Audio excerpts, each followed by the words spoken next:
Сәлем баршаларыңызға, бүгін сіздермен ерекше қағаз майлықтардан дастарханды сәндеуге арналған әртүрлі түрін көрсететін боламыз. Сіздерге қағаз майлықтарды бүктеудің 3 түрлі әдісін көрсететін боламын. Видеоның соңына дейін қараңыздар, менімен бірге болыңыздар.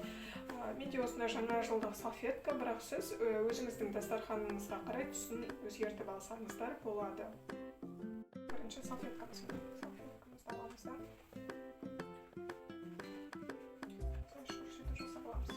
Шорш етіп жасаған кезде мына шеттеріне көш түсірмес, тек ортасын ғана тегістейміз. Осылай жасап шығарамыз. Бұл қағаз майлықты орау үлгісі дастарханда өте әдемі көрінеді.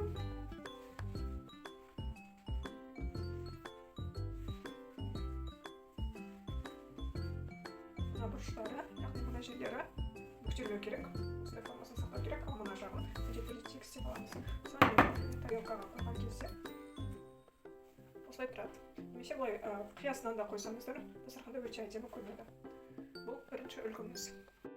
Келесі екінші үлгіміз. Екінші үлгіміз міне салфетка. Бұл да жаңағы бірінші үлгімізге ұқсайды, бірақ бұның бұдан айырмашылығы ұшын тегістеп аламыз. Жаңа ұшын тегістемейді дейді, бұл жолы ұшын біртелетіп тегістеп аламыз.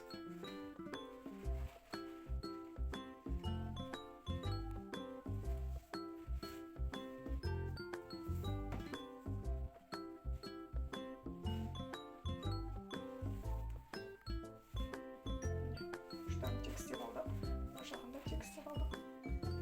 Енді мына шетінен бастап ішке қарай дөңгелек етіп ораймыз.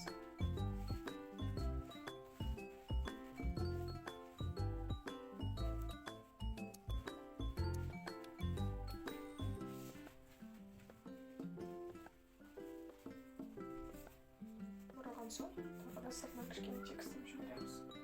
Енді тарелкемізге орналастырамыз.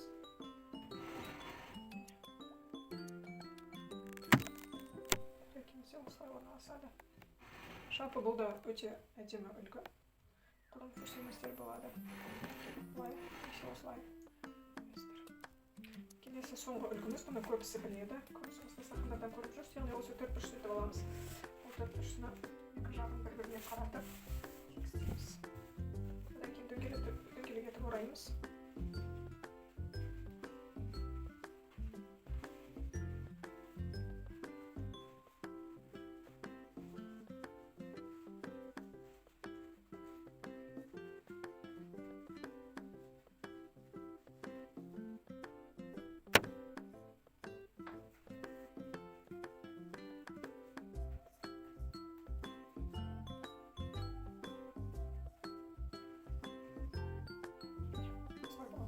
Бұл үшінші үлгіміз.